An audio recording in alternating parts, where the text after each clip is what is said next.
I wore my Sunday best at 4:38 in the morning, not for church, but for war. Family betrayal stories like mine start with small moments that break your heart forever. My weathered hands trembled as I folded my favorite blue dress into the vintage suitcase my late husband James had given me on our honeymoon. 45 years of marriage, and now I was packing to leave the home we'd built together. The weight of my wedding ring felt suddenly foreign against my finger. I slipped it off, letting it catch the dim light from my bedside lamp one last time before placing it deliberately beside James's photograph. "I'm sorry, sweetheart," I whispered to his smiling face. "But I can't stay here anymore." The house was silent except for the gentle hum of the refrigerator downstairs and the occasional creak of the floorboards beneath my careful steps. My son Michael and his wife Vanessa were asleep in their room, oblivious to what I was about to do, or so I thought. As I closed my suitcase, my phone lit up on the nightstand. A voice message. At this hour? My heart jumped as I saw it was from Vanessa. My daughter-in-law never called me directly, especially not at 4 a.m. My fingers hesitated over the screen before pressing play. "We need to get rid of her before the reunion," Vanessa's voice came through clearly, each word precise and deliberate. "I can't stand another day watching her shuffle around this house like she owns it." I froze, my breath catching in my throat. She hadn't meant to send this to me. "The doctor said we just need one more evaluation, then we can file the competency paperwork. Once we have power of attorney, we can sell her house, move her to Shady Pines, and use the money for the beach property we've been looking at." Then I heard my son's voice in the background. My only child, the boy I had raised alone after James died. "Mom's had her time, now it's ours." I never knew words could physically hurt until that moment. The pain started in my chest and radiated outward until even my fingertips felt it. 67 years of living, and nothing had prepared me for hearing my own flesh and blood plotting to throw me away like yesterday's garbage. I didn't cry. Not then. Something inside me hardened as I listened to them laugh about how easy it would be to convince everyone I was losing my mind, how they'd already started telling my friends at church that I was confused and forgetful. The message ended, but I replayed it 3 more times, memorizing every word, every inflection. Each replay straightened my spine a little more until I was standing tall in the darkness of my bedroom, clutching my phone like the weapon it had just become. I never imagined at 67 years old I'd be starting over with nothing but my name and a plan. But that's what happens when you discover your own flesh and blood plotting to take everything you spent a lifetime building. The Bible says the truth shall set you free. What it doesn't mention is how much that freedom can hurt. I zipped my suitcase closed with a firm hand. Dawn was still 2 hours away, but I wouldn't be there to see it break over the magnolia tree in our backyard. The home I had loved, the son I had raised, the life I had built, I was leaving it all behind. But make no mistake, I wasn't running away. I was moving towards something much more powerful: justice. As I took one last look at the family photographs lining the hallway, Michael's graduation, our Christmas gatherings, 4 generations smiling at church, I wondered how many of you have ever felt that knife twist of betrayal from someone you would have given your life for. How many of you have smiled through Sunday dinner while knowing that same family was plotting against you? The hardest thing wasn't deciding to leave. It was accepting that the child I had carried in my womb for 9 months, nursed through fevers and sacrificed everything for, now saw me nothing but a $sign and inconvenience. I placed my hand on the front door, feeling the cool brass of the handle against my palm. In my other hand, I held my mother's Bible, my family recipe book, and a small tape recorder, new purchases I'd hidden in my nightstand drawer. Sometimes survival requires more than faith. Sometimes it requires evidence. The stars were still bright in the sky as I stepped onto the porch, my sensible shoes silent against the wooden boards. The night air felt different somehow, cleaner, full of possibility. Behind me lay decades of memories.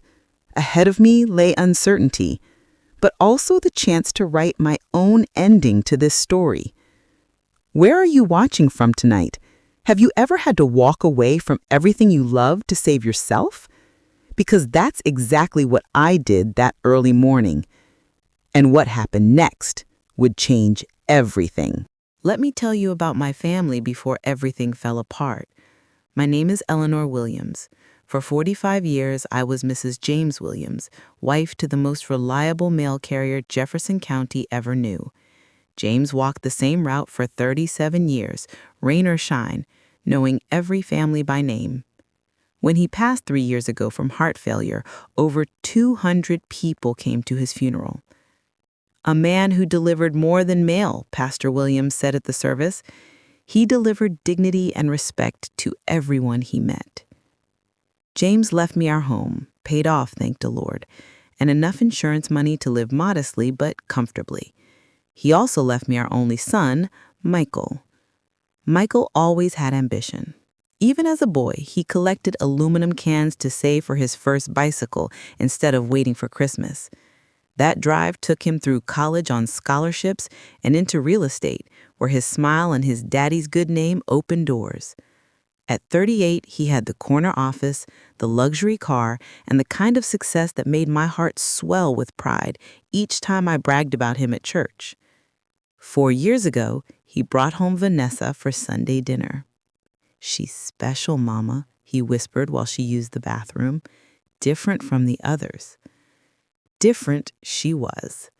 Vanessa came from what my mother would have called new money, a family that had climbed quickly but hadn't learned the grace that comes with time. She wore her designer clothes like badges and talked about her travels like she was reading from a brochure. But she was polite that first Sunday. She complimented my sweet potato pie, a recipe passed down 3 generations from my grandmother who made it with whatever scraps of sugar and butter she could save during times when Black folks had to make something from nothing. "This is delicious, Mrs. Williams. Perhaps you could share the recipe sometime?"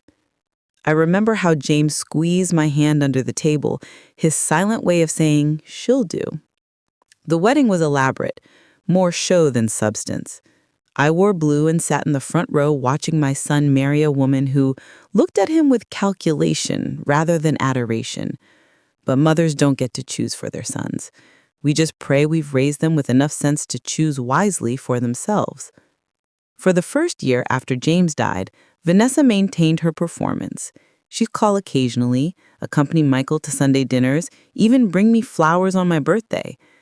But I noticed how her eyes would travel around my home, lingering on the antique secretary desk from James's family, the silver tea service my mother had saved for years to afford, the hand-carved dining table where we gathered. "This house has such character," she'd say, in the same tone someone might use for an interesting stain.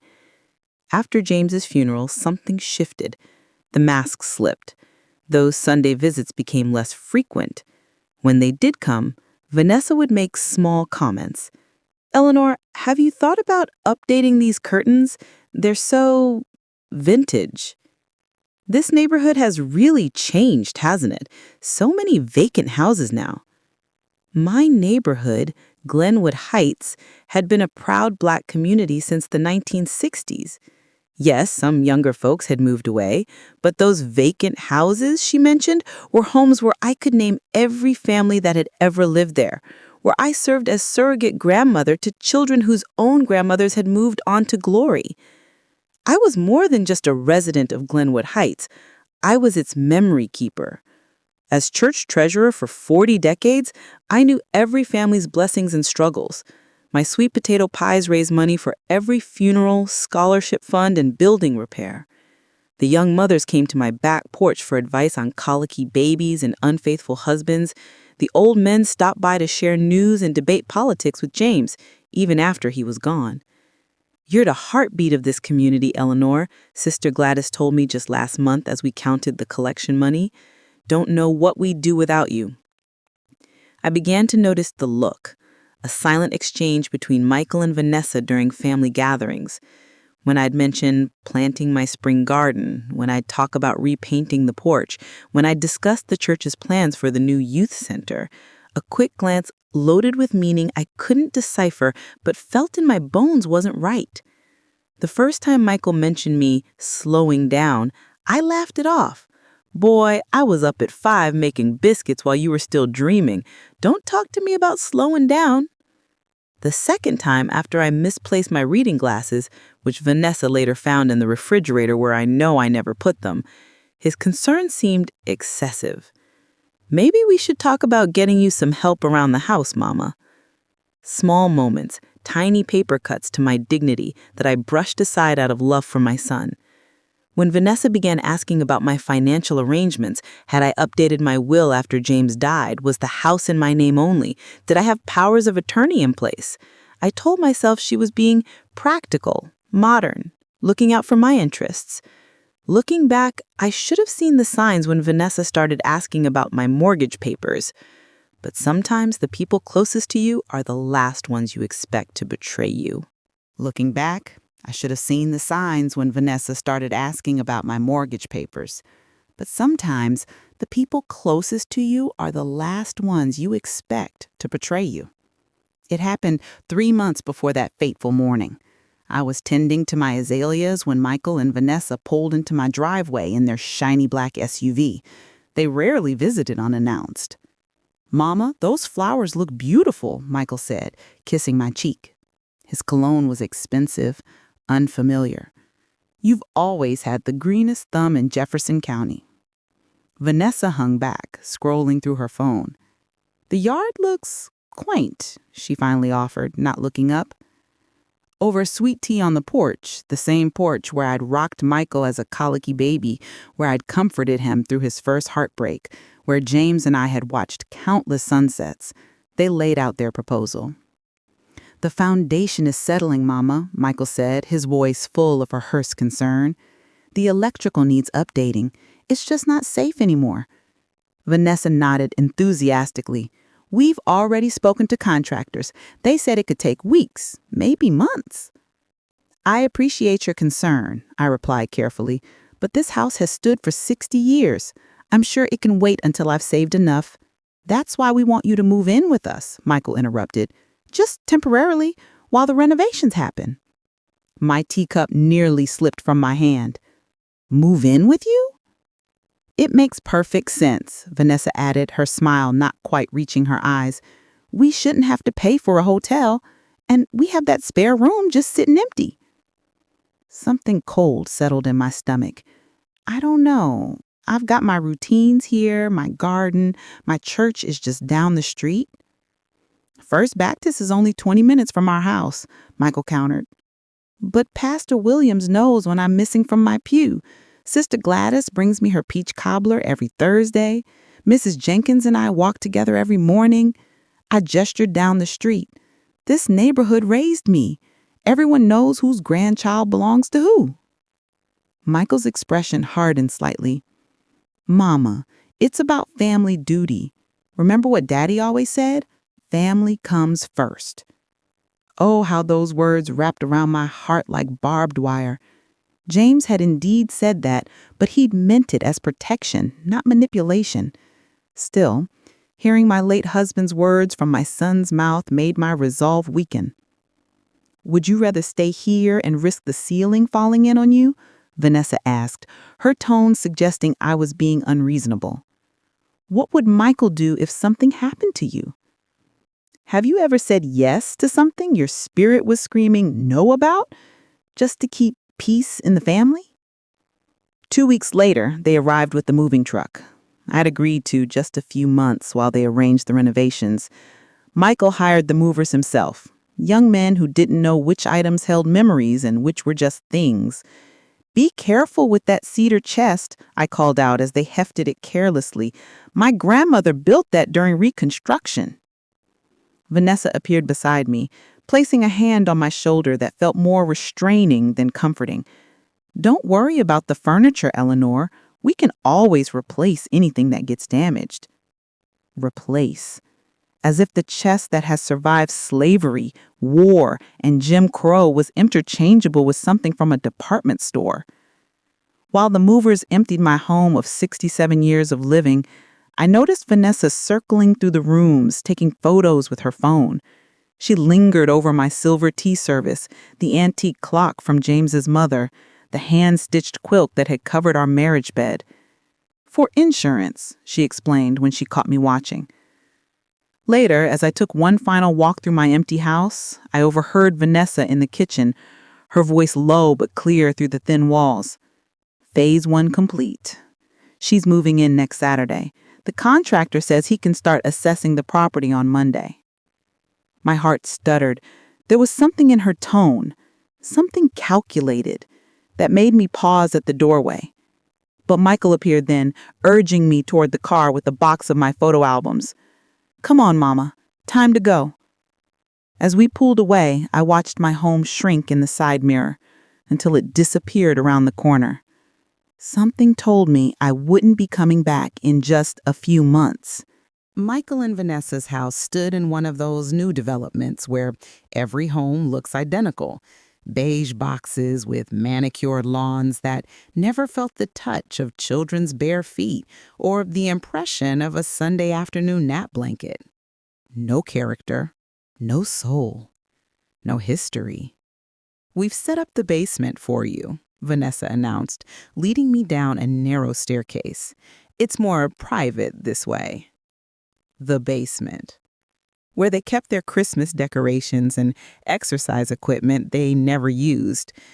The air felt damp against my skin, and the small windows barely let in any natural light.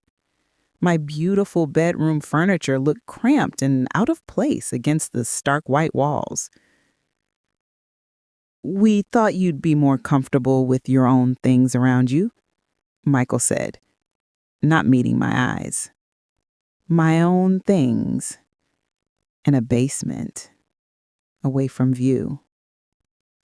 "Thank you," I said, smoothing my hand over my grandmother's quilt now spread across an unfamiliar bed. "It's very thoughtful." That first night, I lay awake listening to the unfamiliar sounds of their house settling. The hum of the central air was different from my window unit. The pipes clanged at strange hours, and above me, I could hear their footsteps, their muffled conversations, their life continuing while mine had been packed away. Days passed, and the small indignities began to accumulate like dust in forgotten corners. "Eleanor, would you mind using these plates instead when I set the table with my mother's china that I'd brought with me? They're microwave safe." Another day, "That vacuum is making too much noise. Could you wait until we're not working from home to clean your room?" And another, "We rearranged some of your knickknacks. They were collecting dust, and you know I have allergies."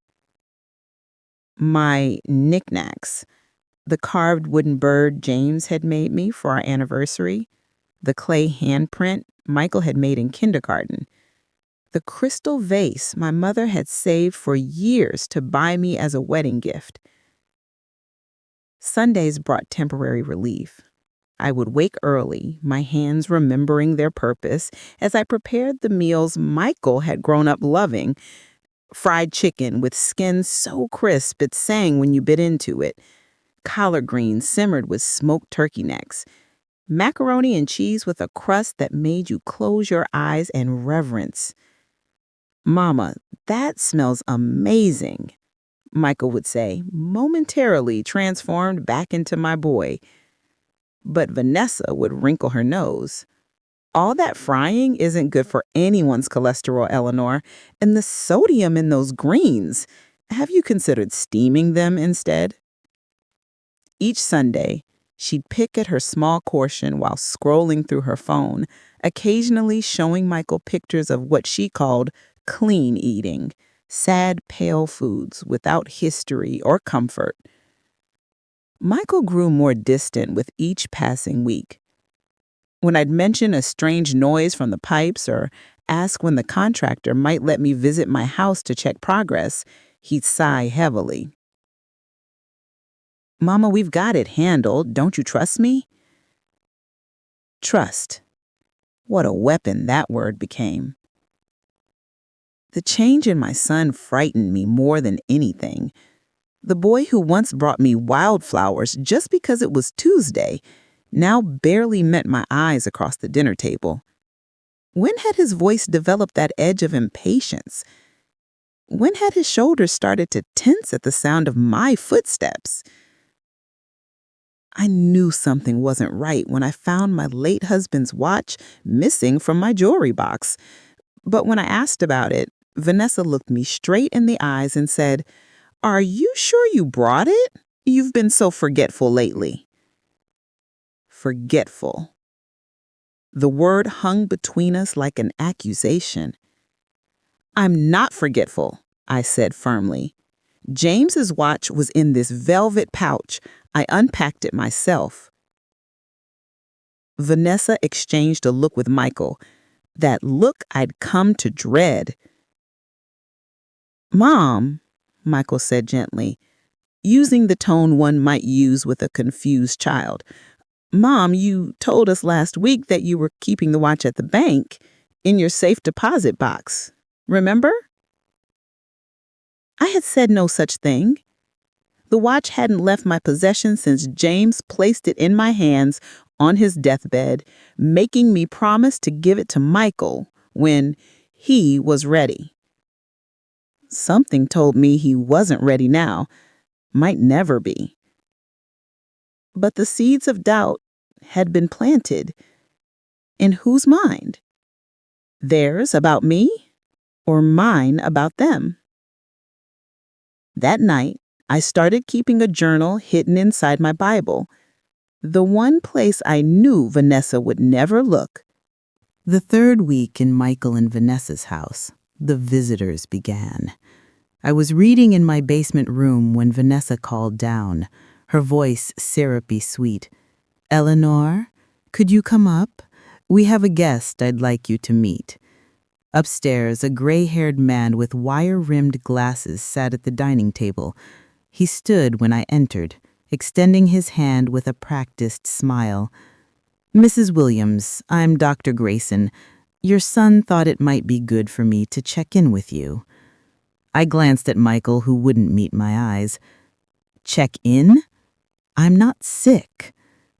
"Just a friendly visit," Dr. Grayson assured me, gesturing to the chair across from him. "Why don't we chat a bit?" The chat felt more like an examination. What day was it? Who was the president? Could I draw a clock face? Count backward from 100 by sevens?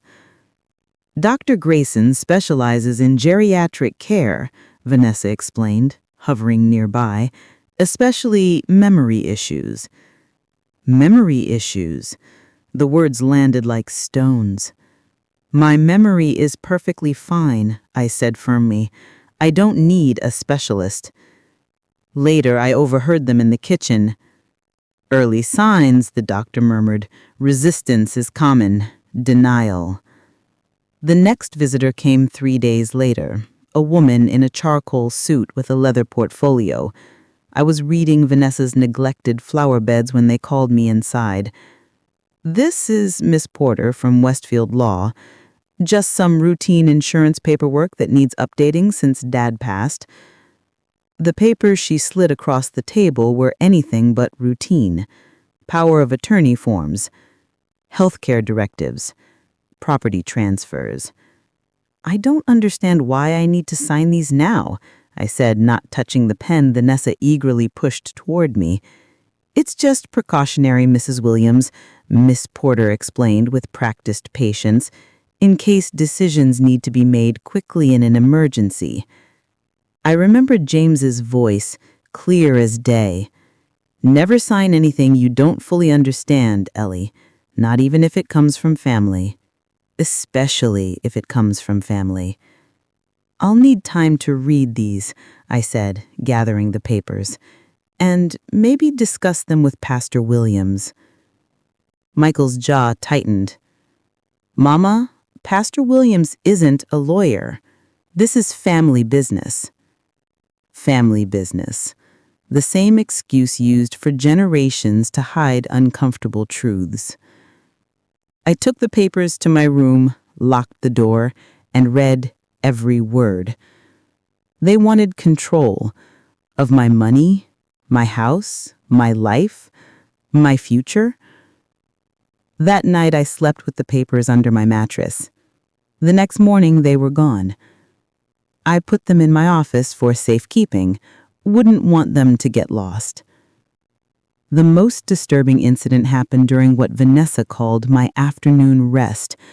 I never napped at home, but here they insisted I needed daily rest at my age.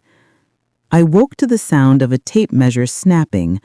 A man in khakis stood in my room measuring the windows, the closet, the walls. "Excuse me," I said, sitting up. "What are you doing in my bedroom?" He jumped, startled. "Sorry, ma'am. Mrs. Williams said you wouldn't mind if I took some measurements while you were resting. Mrs. Williams is my name, and I very much mind." He retreated quickly, and I followed him upstairs where Vanessa was waiting. "Eleanor, this is Mr. Perez from East Side Realty. He's just helping us with some home improvement ideas." Home improvement? In the basement? Where I slept? The lock on my door appeared mysteriously broken the next day. That evening, I found James's old tape recorder in a box of his things they'd relegated to a storage closet. It still worked. Along with his pocket Bible, the one he'd carried on his mail route for decades, it became my secret weapon. God gives his hardest battles to his strongest soldiers, my mother used to say. Every night I read Psalm 91 from James's Bible.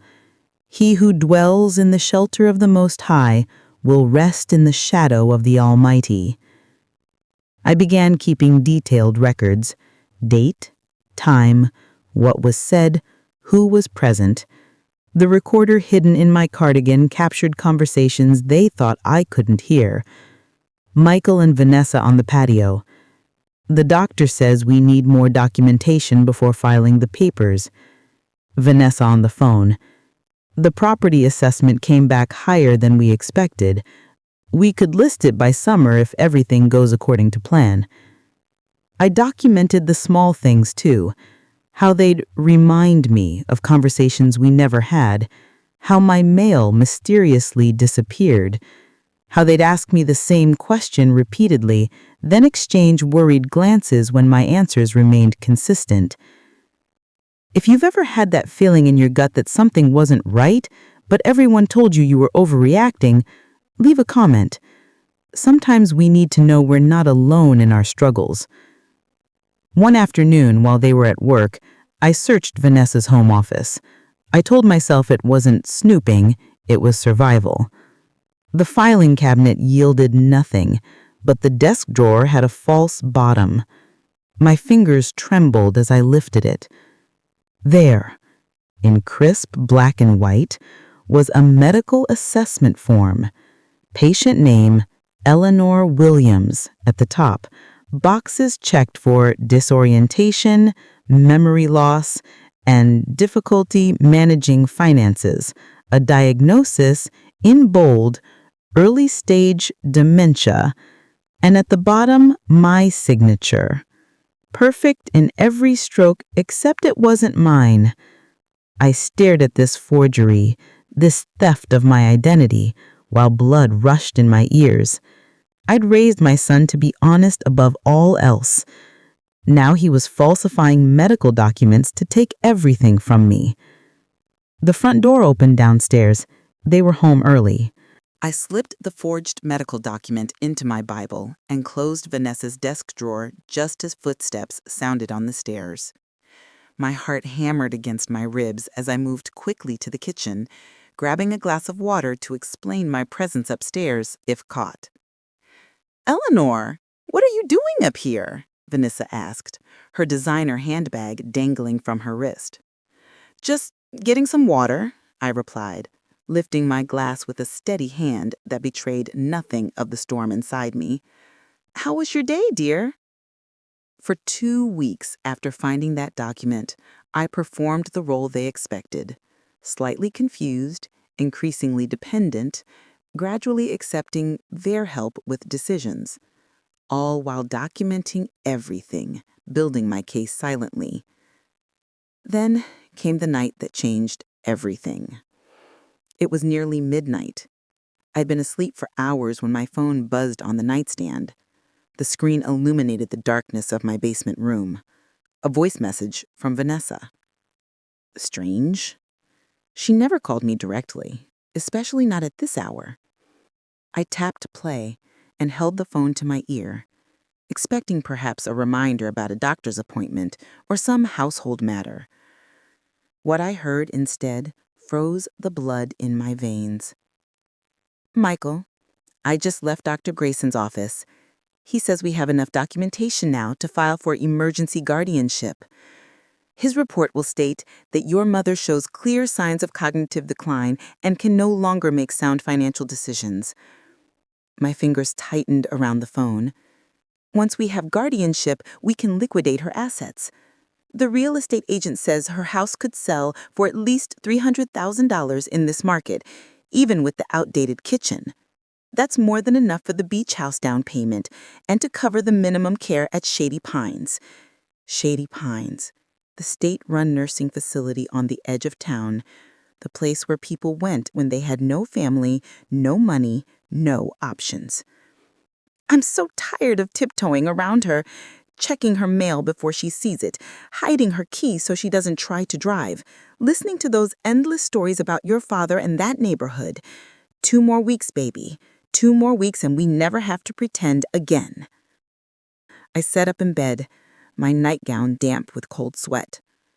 This couldn't be real. But then I heard my son's voice in the background. "Did you hide the paperwork from last week? She was in your office yesterday." "It's in the lockbox at the bank," Vanessa assured him. "Stop worrying so much. Your mother doesn't suspect anything. She still trusts you completely."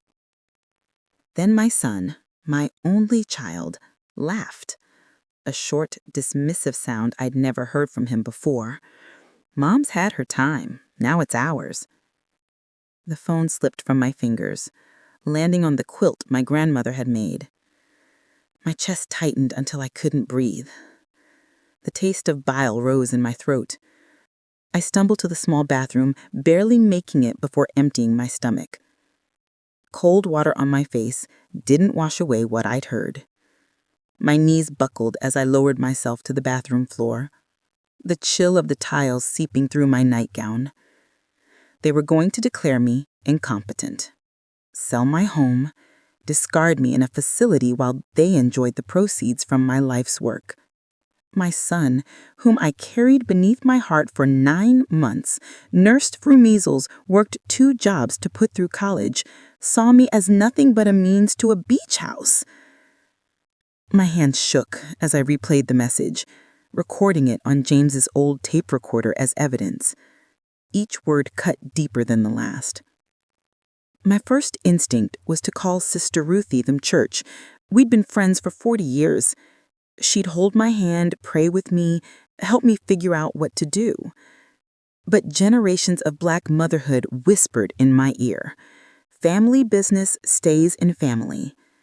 The deeply ingrained knowledge that airing our troubles to outsiders could bring shame, judgment, or worse. That we handle our own. And hadn't that silence protected them? Protected Michael? How many times had I kept quiet about slights and injustices to ensure my son would be seen as respectable, worthy of opportunity? But this silence would not protect me. I thought of my grandmother, who'd survived the humiliations of Jim Crow, the threat of violence, the theft of her family's land, not through confrontation, but through quiet, determined planning, through holding her dignity close when the world tried to strip it away. They can take what you have, but not who you are, she used to tell me. What would you do if you heard your own child planning to throw you away like yesterday's trash? I held the phone in my trembling hands, thinking of all the sacrifices I'd made for Michael, the meals I'd skipped so he could eat, the clothes I'd mended rather than replaced so he could have new shoes, the dreams I'd deferred so his could take flight. I'd given him roots and wings, just as my mother had done for me. But I never thought those wings would carry him so far from the values I'd raised him with. I pressed the heels of my hands against my eyes, trying to stop the flood of tears. But they came anyway. Soaking my pillow as the hours crept by, every memory of Michael's childhood played through my mind. His first steps, his graduation, the proud look on his face when he bought his first home. Where had I gone wrong? What had I missed? How had the son I raised become someone who could discard his mother so callously? That night, as tears soaked my pillow, I remembered something my father told me. The same hands that built this family can rebuild your life. My father had lost everything in the Tulsa massacre as a boy, then started over with nothing but determination. He hadn't raised me to collapse under betrayal. By morning, I wasn't crying anymore. I was planning. The voice message wasn't just a wound, it was a weapon, and I intended to use it. Morning light filtered through the basement windows as I sat on the edge of my bed, James's tape recorder in my lap. The betrayal still burned fresh, but something else had awakened inside me, something cool and calculated that whispered, "Survive first, grieve later." I'd spent 40 years as church treasurer, balancing books to the penny, documenting every dollar that passed through First Baptist's accounts. I'd organized voting drives, scholarship funds, and community aid programs after the flood of '97. If there was one thing Eleanor Williams knew how to do, it was keep meticulous records. And now my life depended on it. "Good morning, Mama," Michael greeted me in the kitchen later that day, his smile so convincing I almost doubted what I'd heard. "Sleep well?" "Like a baby," I lied, pouring him coffee just the way he liked it. 2 sugars, splash of cream. My hands steady, my eyes warm. "Any plans for today?" My performance began that morning and wouldn't end until I was safe. I became slightly more forgetful, just enough to reinforce their narrative, but not enough to raise suspicion about my sudden decline. I asked Michael to explain things twice. Let Vanessa help me find items I'd deliberately misplaced. All while the tape recorder, hidden in my sweater pocket, captured everything. "Maybe we should handle your mail from now on," Vanessa suggested one morning, reaching for a bank statement that had arrived for me. "That would be so helpful," I agreed, watching her eyes glint with satisfaction as she slipped my financial information into her purse. The next day, while they were at work, I called a taxi. "First National Bank on Jefferson Avenue," I told the driver, clutching my purse with my ID and Social Security card safely inside. Mrs. Jenkins at the bank had known me for 30 years. Her mother and I served on the church bereavement committee together. "Eleanor, we haven't seen you in months," she said, genuine concern in her eyes. "Everything all right?" "I need to check my safe deposit box. and I'd like to see my account activity for the past 6 months." Her expression changed as she pulled up my information. "There's been a request to add your son as a joint account holder," she said carefully. "Submitted last week." "I didn't authorize that," I said, keeping my voice level despite the chill that ran through me. "I thought it seemed odd," Mrs. Jenkins admitted. "The signature didn't quite match our records." Another forgery, another violation. "I'd like to open a new account," I said, "today, one only I can access." From the bank, I went to Dr. Matthews, my physician for 20 years, not the specialist Michael and Vanessa had selected to test me. His office was familiar, comforting, unlike the sterile room where Dr. Grayson had tested me. "I need a complete cognitive assessment, and I need the results documented and notarized." Dr. Matthews frowned. "Eleanor, I just saw you 6 months ago. You were sharp as a tack." "Someone is trying to claim otherwise," I said simply. His examination was thorough. Memory tests, cognitive function, problem-solving skills. When he finished, his face was serious. "Your mental capacity is absolutely intact," he stated, writing his findings on hospital letterhead. "I'd testify to that in any court." 3 days later, I reconnected with Harold Thompson. We'd worked together on the County Voting Rights Commission in the 80s before he became a respected elder law attorney. His office was modest but dignified, like the man himself. "This is elder abuse, plain and simple," he said, after reviewing the documents I'd gathered, the forged medical assessment, the unauthorized account changes, the recorded conversations, the voice message that had started it all. "What do I need to do?" I asked. "Keep collecting evidence," he advised, "but carefully. If they suspect you know." He didn't need to finish. We both understood the stakes. For the next 2 weeks, I lived a double life. At home, I was increasingly dependent, appropriately confused, gratefully accepting their help. I signed papers they put before me, after secretly photographing them with the small camera Harold had provided. When Vanessa reminded me of conversations we'd never had, I nodded agreeably while the recorder in my pocket captured her fabrications. When Michael spoke to me like I was a child, I responded with docile confusion, while mentally adding his condescension to my growing file. Meanwhile, I was building my case, meeting with Harold during my senior center visits, having Dr. Matthews document my actual health status, connecting with Marlene Davis, my late sister's best friend who lived in the next county, to arrange a safe place to go when the time came. I even visited my house, my actual house, while Michael and Vanessa thought I was at church. No renovations had been started. The contractor had been a real estate appraiser. My home stood empty, waiting for them to sell it out from under me.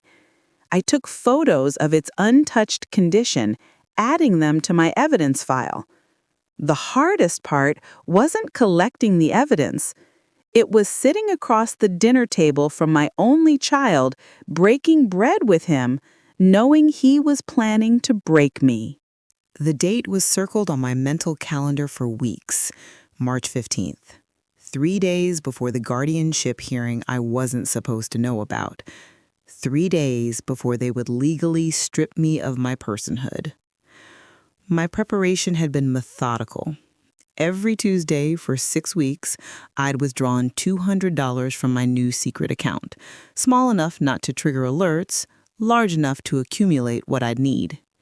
Harold had advised me that taking my own money wasn't theft, no matter what Michael might later claim. The night before, I placed the final evidence copies in a manila envelope and added it to my safe deposit box, my insurance policy against whatever lies would follow. The originals were already with Harold, locked in his office safe. I chose my Sunday best for departure, not out of vanity, but principle. My navy blue dress with pearl buttons, my good shoes, polished to a shine, the small gold cross James had given me on our 25th anniversary. If I was walking away from everything I had known, I would do it with dignity. At 4:30 a.m., my alarm vibrated silently under my pillow. I'd been awake for hours anyway, running through my mental checklist. Michael and Vanessa were heavy sleepers, especially on weekdays when their alarm wasn't set until 6:45. My few chosen possessions waited in the vintage suitcase under my bed, the bare minimum of clothing, medications, and toiletries. But 3 items required special care in my packing. My mother's Bible, its leather cover worn smooth by 3 generations of praying hands, family births and deaths recorded in fading ink on the front pages. The same Bible I'd clutched through James's funeral, through nights when money was tight, through every storm life had thrown at our family. My handwritten recipe book, not just ingredients and instructions, but the history of our family's survival and celebration, the cornbread my grandmother made when there was nothing else to eat during the Depression, the pound cake that marked every graduation and wedding, the healing soups that had nursed my son through childhood illnesses, and my grandmother's quilt, pieced together from scraps during Reconstruction, when having anything beautiful was an act of resistance. Each square told a story she couldn't write down, but refused to let die. These weren't just possessions. They were my heritage, my backbone, my proof that I came from people who could not be broken. The house was silent as I closed my suitcase, my steps practiced to avoid every creaking floorboard as I made my way upstairs. One final act remained before I could leave. Vanessa's home office door was never locked, such was her confidence that I wouldn't dare enter her domain. The filing cabinet yielded nothing, but the wall safe behind her decorative painting was another matter. I'd watched her open it once, thinking I couldn't see the combination from where I sat, but my eyes had always been sharper than people gave me credit for. 3 turns of the dial, and there it was.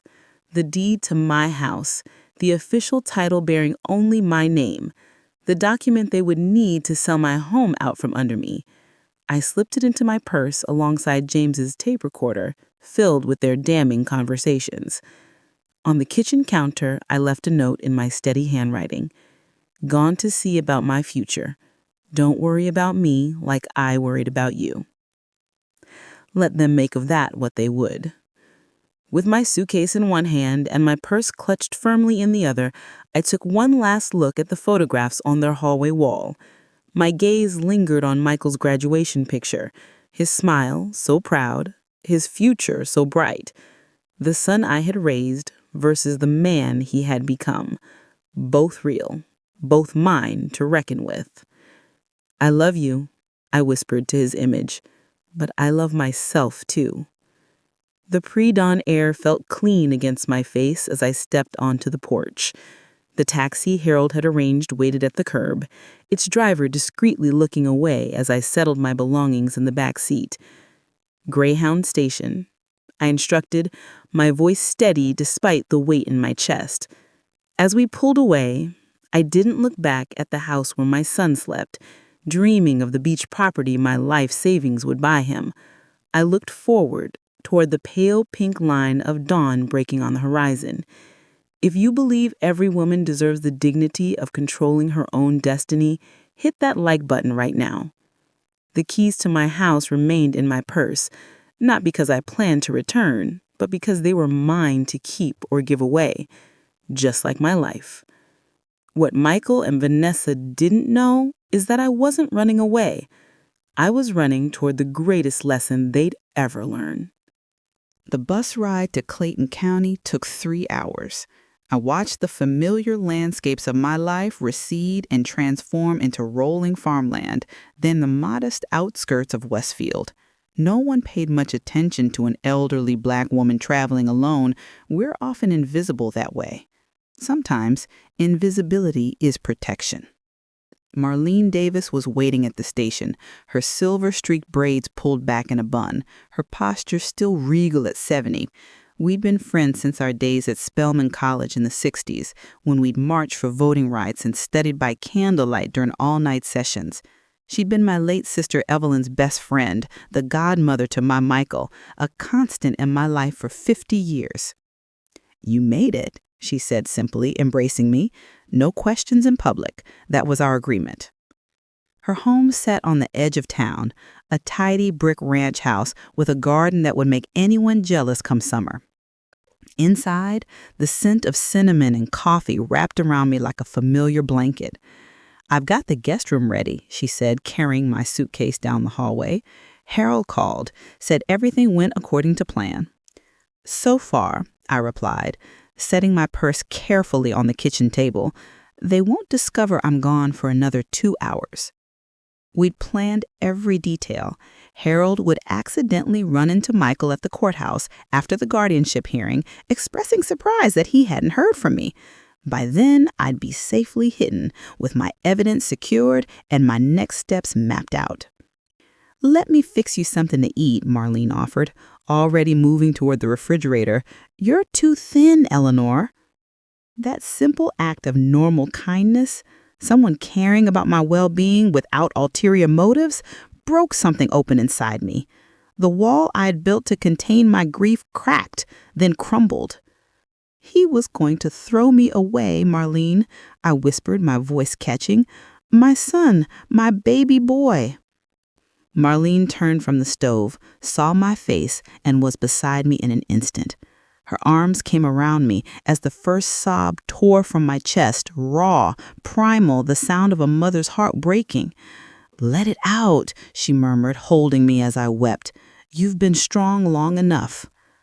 I cried for the little boy who'd once picked dandelions for me, for the young man who'd promised to always take care of me after James died, for the son who'd chosen greed over love, for my own blindness to what he was becoming. "I failed him," I choked out between sobs. "Somewhere, I failed him."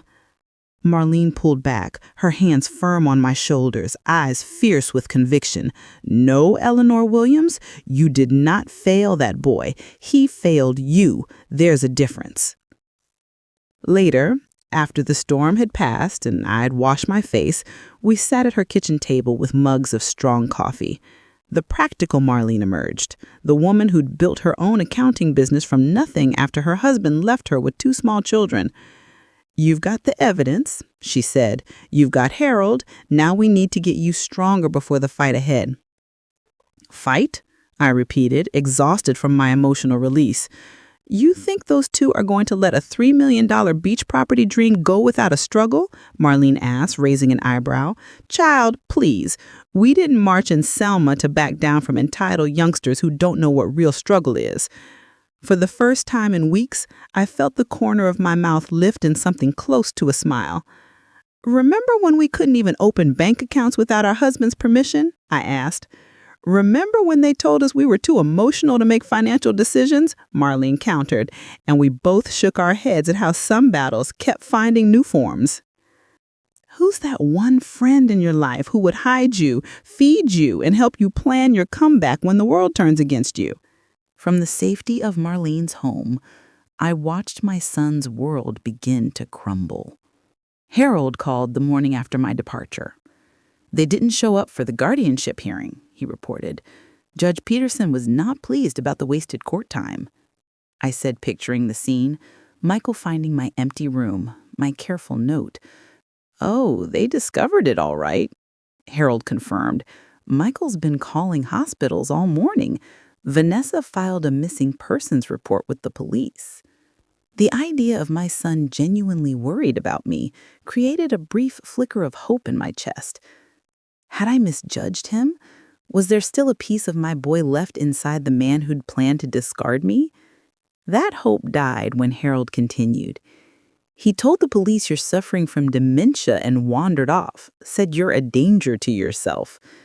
Even now, even after I was gone, the lies continued.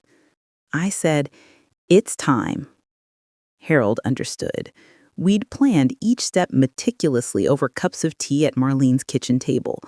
The evidence I'd gathered wouldn't just stop their plans, it would expose them completely.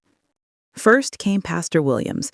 Harold delivered copies of the forged medical documents, the unauthorized financial forms, and most damning, a transcript of Vanessa's accidental voice message.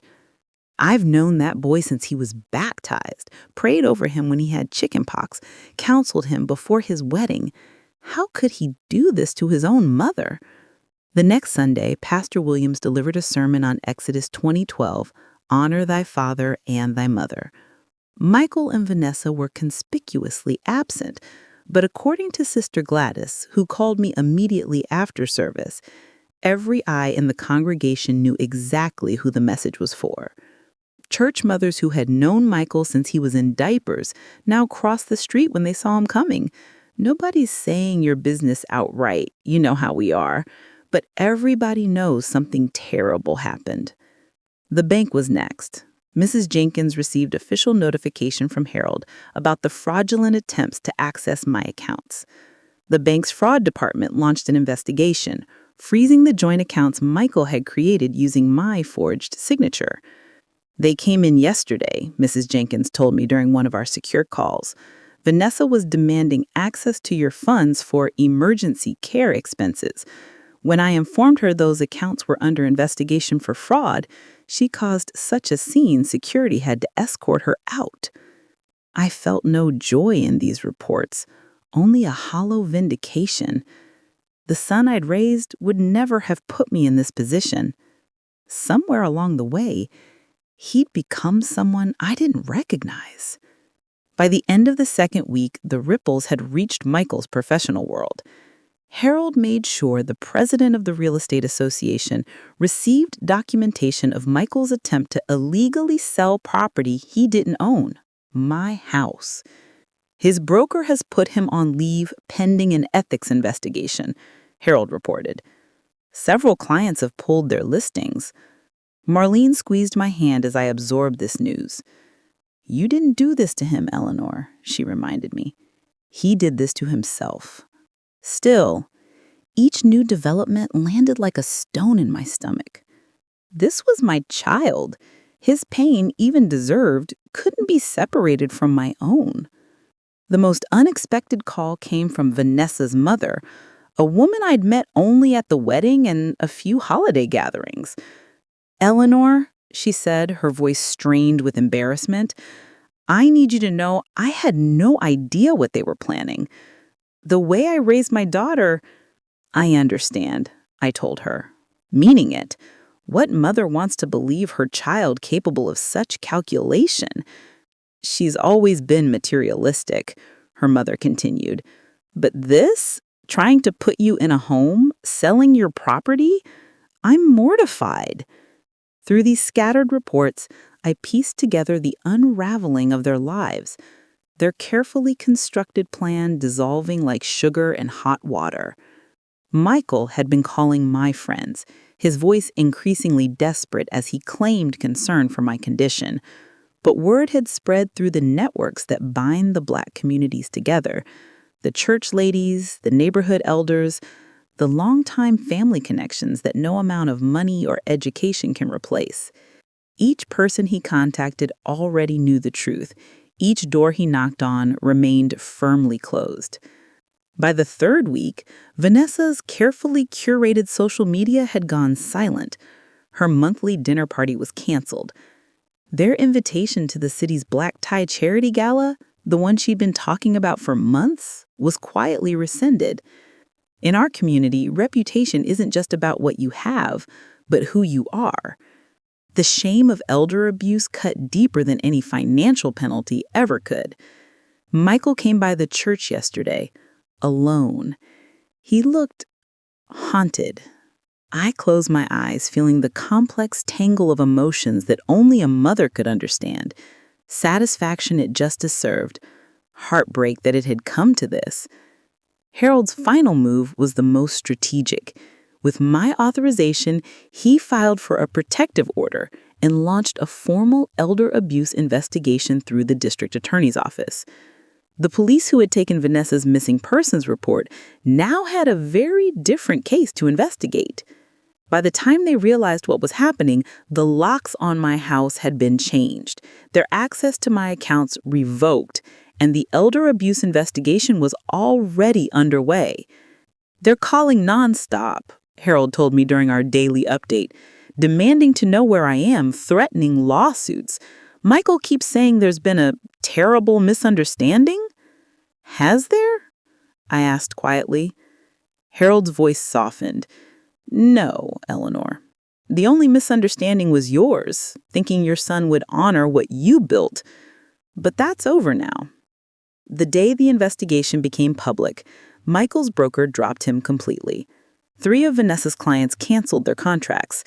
Their carefully constructed facade was crumbling, brick by brick. And I, the mother they had planned to discard, was the one who had pulled the first brick loose. April 17th dawned clear and cool, the day I would face my son in court. Harold had filed for both a permanent restraining order and formal elder abuse charges. There would be no more hiding, no more reports from others. I would look Michael in the eyes and speak my truth. Marlene helped me dress that morning, my charcoal gray suit with the pearl buttons, my hair freshly pressed and penned. My hands trembled slightly as I fastened my earrings. "You don't have to do this," Marlene reminded me. "Harold could present the evidence without you there." I met her eyes in the mirror. Yes, I do. Some things a mother has to finish herself. The courthouse steps loomed large as our car approached. My stomach knotted at the thought of what awaited inside, not just the legal proceedings, but the moment my son would see me, not confused, not vulnerable, but clear-eyed and resolute. "Ready?" Harold asked, offering his arm as we climbed the steps. "Since 1941, I replied, the year of my birth."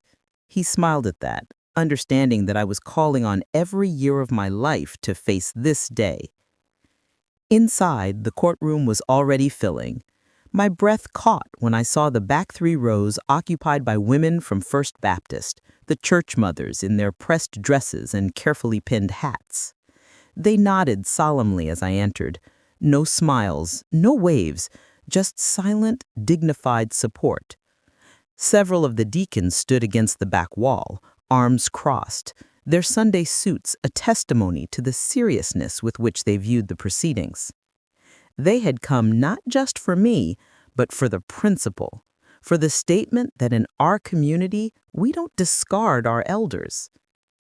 Michael and Vanessa sat at the defendant's table with their backs to the door. When the bailiff announced, "All rise," and they turned to see me enter with Harold, Michael's face drained of color. His mouth opened slightly, then closed. This was not the confused old woman they had described to the court in their filings. This was Eleanor Williams, church treasurer, community pillar, and very much in command of her faculties. Vanessa recovered more quickly, leaning to whisper something to their attorney's ear. Her eyes narrowed as she assessed me, calculating new angles of attack. Judge Peterson, a no-nonsense woman in her 60s, called the court to order.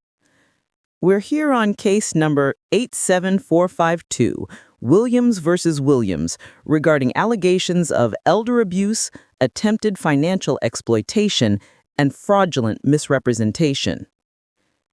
Harold presented our case methodically, the medical records showing my actual health status versus the forged documents, the banking records revealing unauthorized attempts to access my accounts, the real estate assessment of my home conducted without my knowledge. And then the voice message. The courtroom fell silent as Vanessa's voice filled the space, clinical and cold. "Once we have guardianship, we can liquidate her assets. The real estate agent says her house could sell for at least $300,000. That's more than enough for the beach house down payment and to cover the minimum care at Shady Pines. Followed by my son's voice. Mom's had her time, now it's ours. Murmurs rippled through the courtroom. Sister Gladys closed her eyes and shook her head slowly. Deacon Phillips's jaw tightened visibly. The community verdict was already clear. When it was my turn to testify, I walked to the witness stand with my head high, swore to tell the truth on James' Bible that Harold had brought for this purpose. "Mrs. Williams," the judge asked, "can you tell the court why you left your son's home in the manner you did?" I looked directly at Michael as I answered. "Because my son and his wife were planning to have me declared incompetent, sell my home, and place me in a state institution, all to finance a beach property they wanted." Michael wouldn't meet my eyes. Vanessa's attorney objected, claiming I was confused about their intentions. "I'm not confused about what I heard with my own ears," I replied calmly. When their attorney questioned me, he tried to paint me as a vindictive old woman, resentful of my son's success, imagining conspiracies. "Mrs. Williams, isn't it true you've been experiencing memory issues?" "It is not true," I responded. "My physician of 20 years has submitted his assessment confirming my cognitive health." "And isn't it true your son was simply trying to help manage your affairs as you age? Is it help to forge my signature? To sell my house without my knowledge? To plan my institutionalization while discussing how to spend my money?" Each question they asked dug their hole deeper. Each piece of evidence Harold presented tightened the legal case around them. When Vanessa took the stand, her careful facade cracked under Harold's questioning. She contradicted her previous statements, denied conversations that were on tape, claimed ignorance of documents that bore her signature. By the time Michael testified, looking pale and defeated, the outcome was inevitable. Judge Peterson's ruling was decisive. Full protective order granted, my autonomy legally reaffirmed, criminal investigation recommended to the district attorney, and a civil judgment against them for legal costs and damages. The court finds clear and convincing evidence of a coordinated attempt to exploit Mrs. Eleanor Williams, Judge Peterson stated, her voice tight with barely controlled anger. This case represents one of the most calculated examples of elder abuse I've seen in my courtroom. When we were preparing to leave, Michael finally looked at me, really looked at me for the first time. His eyes held something I couldn't quite name. Shame? Regret? Or just the shock of consequences he never expected to face? I walked past him without a word, surrounded by my church family who had come to bear witness. 6 months can change everything. Or perhaps it just reveals what was always meant to be. The October sun streamed through my kitchen window as I measured flour for biscuits. My kitchen, truly mine again, looked different now. Wider doorways to accommodate a walker if I ever needed one. Grab bars discreetly installed beside the shower. Lower cabinets I could reach without stretching. All changes I chose. All modifications that honored both my present abilities and future possibilities. After the court case, I'd used part of the settlement money to renovate my home properly. Not according to Michael and Vanessa's plans, but my own. Harold had helped me find contractors who respected my vision and my budget. "These floors have seen 60 years of living," I told the young man who suggested replacing my hardwood with something more modern. "They'll see me through the rest of mine." The rest of the settlement went into a trust Harold helped establish, one with ironclad protections against future exploitation. I wasn't taking chances again, no matter how much my heart might want to. The doorbell rang at precisely 10 a.m. Tuesday morning, time for my elder support group. 5 women and 2 men gathered in my living room, settled into chairs arranged in a circle. Some I knew from church, others had found me through Herald or the Senior Center. All had stories of children, nieces, nephews, or caregivers who had attempted to control their finances, pressure them into changing their wills, or question their competence. "I thought it was just me," whispered Mrs. Jackson, a retired school principal whose grandson had emptied her checking account. "I was so ashamed I couldn't tell anyone." "The shame isn't yours to carry," I assured her, passing coffee in my mother's cups. "It belongs to those who would take advantage of your love and trust." These weekly gatherings had become a ministry of sorts, one I never expected to lead. We shared resources, warning signs, legal protections. Most importantly, we reminded each other that we weren't alone. Our people didn't struggle and save for generations to have what we built stolen from under us, I told the group, especially the younger women who sometimes joined to learn how to protect their own aging parents. Whether it's land taken through predatory loans or savings taken through emotional manipulation, theft is theft. After everyone left, I sat on my front porch, the same porch where I'd once rocked Michael as an infant, and opened the day's mail. Another letter from my son, the 7th since the court case. I recognized his handwriting on the envelope, but set it aside unopened. Like the others, it would go into the carved wooden box on my mantel. I wasn't ready yet. Not for his explanations or apologies. Not for the weight of deciding whether to let him back into my life. Some wounds need more than 6 months to heal, especially those inflicted by hands you once guided to tie shoelaces and fold in prayer. Vanessa had filed for divorce shortly after the court case, unwilling to weather the professional and social consequences of their actions. According to Harold, who kept tabs on such things, she'd moved to Arizona to restart her career away from the scandal. Michael had lost his real estate license, faced hefty fines, and narrowly avoided criminal charges only because I hadn't pushed for maximum penalties. He'd moved into a small apartment across town and taken a job selling cars at his cousin's dealership, a significant step down from his corner office and luxury lifestyle. These facts gave me no pleasure. A mother never rejoices in her child's downfall, even when it's deserved. As twilight settled over my neighborhood, Sister Gladys stopped by with a sweet potato pie, our Tuesday tradition. "Michael asked about you at church Sunday," she mentioned carefully, watching my reaction. "He's been coming regular now, sitting in the back row." I nodded, neither encouraging nor discouraging more information. "People change, Eleanor. Not saying you have to welcome him with open arms. Just saying God's work isn't finished in any of us."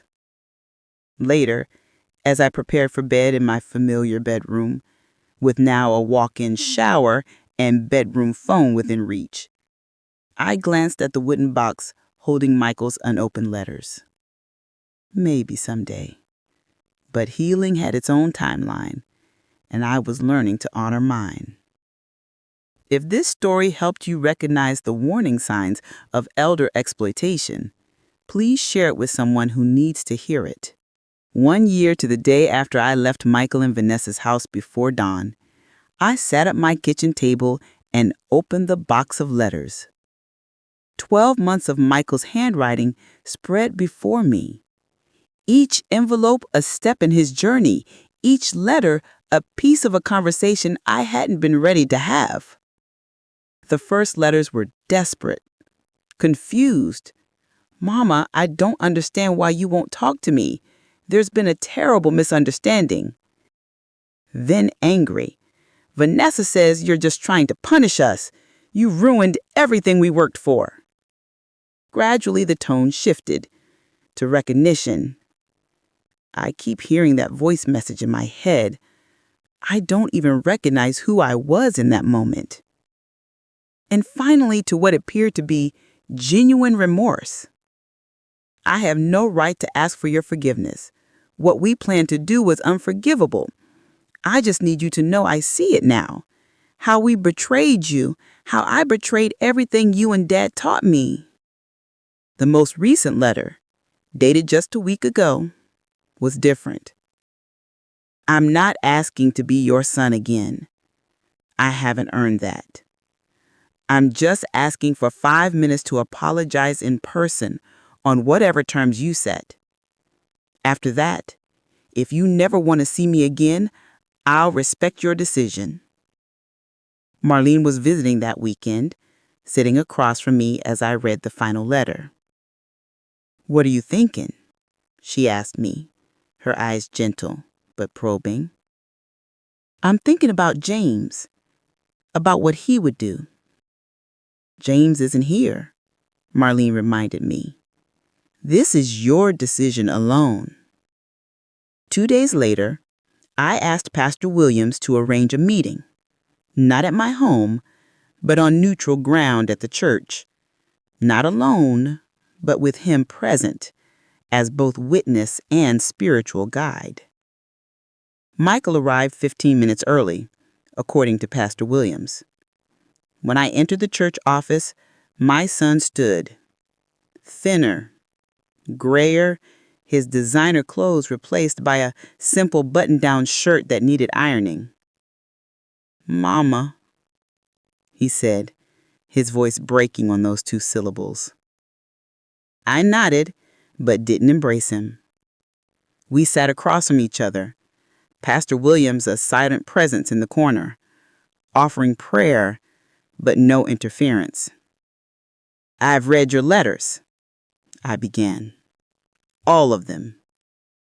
Michael nodded, his hands clasped tightly in his lap. "I meant every word, especially the last one." "Why?" I asked the question that had haunted me for a year. "Why would you plan to throw me away?"